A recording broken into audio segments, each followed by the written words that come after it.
지난 4월 30일 오후 12시 7분경 갑자기 커다란 가로수가 쓰러지는데요. 대체 어떻게 된 일인지 핫클립 대한민국에서 취재했습니다. 경기도 안양시 동안구에 위치한 왕복 6차선 도로. 바로 이곳에서 믿기지 않는 장면을 봤다는 목격자. 그날의 이야기를 들어봤습니다.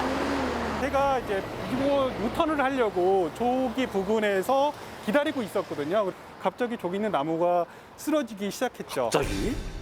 목격자는 점심 식사를 하기 위해 이동 중이었다는데요. 유턴을 하려 신호를 기다리고 있던 바로 그때 점점 기우는 걸 씹더니 순식간에 쓰러지는 가로수. 거의 다 쓰러졌을 무렵 제가 크락션 눌렀어요. 할 수 있는 게 없어가지고요. 막을 수 있는 방법이 없어서 제가 너무 놀래가지고 말을 못 잊었죠. 가로수가 쓰러진 곳은 바로 상가가 모여 있는 건물 앞. 하마터면 더 큰 피해를 불러올 수 있었던 사고. 유리 쪽으로 만일에 그 나무가 쓰러졌더라면 어쩔 뻔했나 하는 생각이 들어서 등이 오싹했어요. 도로를 달리던 중 쓰러진 가로수를 들이받은 오토바이 운전자. 사고 당시 상태는 어땠을까요? 정도더라고요. 환자 의식은 명료한 상황이었고 허리와 다리 통증을 호소하면서 움직일 수 없는 상황이어서 저희가 들것을 이용해서 구급차로 가까운 병원 응급실로 빠르게 이송하였습니다. 대형 가로수가 쓰러져 자칫하면 큰 사고로 이어질 수 있었는데요. 믿을 수 진짜 없는 위험하죠. 일을 겪었다는 오토바이 운전자 박병선 씨를 만나 그날의 이야기를 들어봤습니다. 그냥 바로 앞에서 검은 그림자 내리면서 바로 부딪혔기 때문에 피할 수가 없는 상황이었어요. 한 바퀴 돌아서 넘어졌는데 제가 순간 죽는구나 하고 의식을 잃었습니다. 잠깐. 아이고. 오른쪽 다리 뼈에 멍이 들었고요. 그리고 등 쪽에는 그 늑골뼈 가비배에 실금이 갔습니다. 현재 80여만 원의 진료비는 피해자가 우선 지불한 상황. 그러나 병선 씨는 몸이 아파도 생계 때문에 일을 쉴 수 없었다는데요.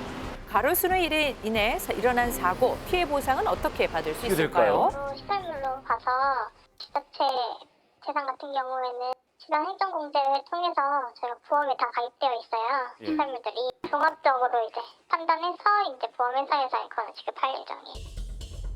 무려 6m 높이의 대형 가로수가 갑자기 쓰러진 원인은 대체 무엇일까요? 부러진 건데. 나무 상태는 좀 어땠어요?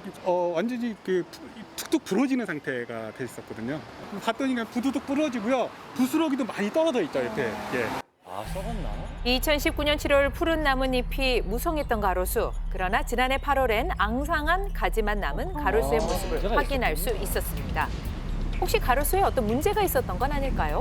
그때 사고 난 수목 같은 경우에는 일단 겉으로는 이제 별로 이상은 없었고 또 이제 수령도 오래되고 해서 여러 가지 복합적인 요인으로 발생된 것 같아요. 그 같은 수종인 수목도 전수조사를 좀 했고요. 육안을 통해서 뭐 뿔가 썩었거나 외관적으로 이렇게 문제가 있는 수목 같은 경우에는 전문 나무병원에 지금 의뢰를 해서 또 2차 조사까지 이제 완료한 상태예요. 결과가 오면은 이제 그 수목들은 이제 미리 저희가 제거를 하든지 뭐 이렇게 정비를 하든지 계획이 있습니다. 그래야겠네요, 저. 철저한 보상과 또 조사를 통해서 더 이상 시민들이 피해를 입는 일이 아이고야. 없길 바랍니다.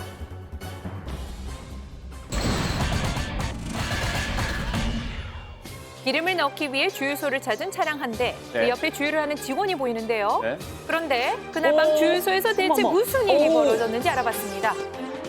이게 무슨 일이에요? 지난주 금요일 밤 9시가 넘은 시각 경상북도 포항시에 위치해 있는 한 주유소 안으로 차량 한 대가 들어옵니다. 용돈을 벌기 위해 2주 전부터 시작한 주유소 아르바이트. 23살 대학생 박민석 군은 이날도 홀로 야간 근무를 하고 있었습니다. 주유를 하기 전 운전자가 건넨 신용카드로 이 결제를 먼저 도와줬다는 민석 군. 네. 계산을 한 다음에 카드를 주면서 주유 중이니까 잠시 기다려달라고 했는데 운전자분이 카드를 받고 한 20초 정도 후에 갑자기 출발을 하시더라고요. 시동을 켠 채로 주유 중이던 차량 갑자기 출발해버리는데요. 그 순간 주유선에 제 몸이 딸려서 저는 공중으로 날아서 벽이랑 기둥에 머리랑 어유. 등, 어깨를 부딪혔습니다. 머리가 무슨 너무 일이에요? 어지럽고 뭔가 망치로 때리는 것처럼 머리가 너무 아팠어요. 저는 기억이 잘 안 나요. 사고 직후 차량 운전자의 반응은 어땠을까요? 제가 괜찮다고 했다고 그냥 가더라고요. 머리를 세게 부딪힌 민석 군은 사고 전후 기억을 잃었다는데요. 그런데 오히려 뻔뻔한 태도를 보이는 가해 운전자. 교통사고 내서요. 내가 주유소에서 사고 났으니까 주유소 사장하고 하세요. 알겠어요? 이게 무슨 사고의 책임은커녕 큰 소리치며 가족에게 화를 내는 가해 운전자. 일하다가 난 사고 산재는 맞습니다. 하지만 차의 운행 중에 발생된 사고면 도로든 도로 아니든 교통사고에 해당됩니다. 이 부분에 대해서 가해자가 피해자에게 산재를 강요할 수는 없고 피해자가 산재 처리하든 교통사고 보험 처리하든 피해자가 선택할 몫입니다. 민석 군의 가족은 가해자에게 수차례 항의한 끝에 보험 처리를 받을 수 있었다는데요. 무려 나흘이 지나서야 병원에 입원한 피해자. 그러나 여전히 가해자에겐 사과조차 받지 못했습니다. 이게 뭐 하는 행동입니까? 운전자의 부주의로 벌어진 아찔한 사고. 피해자의 건강이 빨리 회복되길 바랍니다. 지난 5월 3일 오전 8시 20분경 출근길 도로를 달리던 차량 운전자. 그런데 갑자기 흔들리는 차량. 대체 무슨 일이 있었던 건지 알아봤습니다. 그런 게 안 보이는데? 그날 아침 갑작스런 사고를 겪었다는 운전자. 그 달리다가 뒤에 큰 화물차들이 막 계속 따라오고 있는 중이었는데 옆에 가던 차에서 그게 떨어지는 바람에 도로 위로 수상한 물체가 떨어진 바로 그때. 차가 옆으로 넘어질 뻔할 정도로 옆에가 붕 들렸었어요. 제가 갓길에 주차하자마자 그 노란색 큰 차하고 제 뒤에 따라오던 큰 차하고 나란히 가고 있는 게 보이셨을 거예요. 제가 만약에 거기서 전복이 됐거나 사고가 났으면은 엄청난 인명피해가 났었겠죠. 나중에 경찰관님이 그 물건을 회수를 하셨거든요.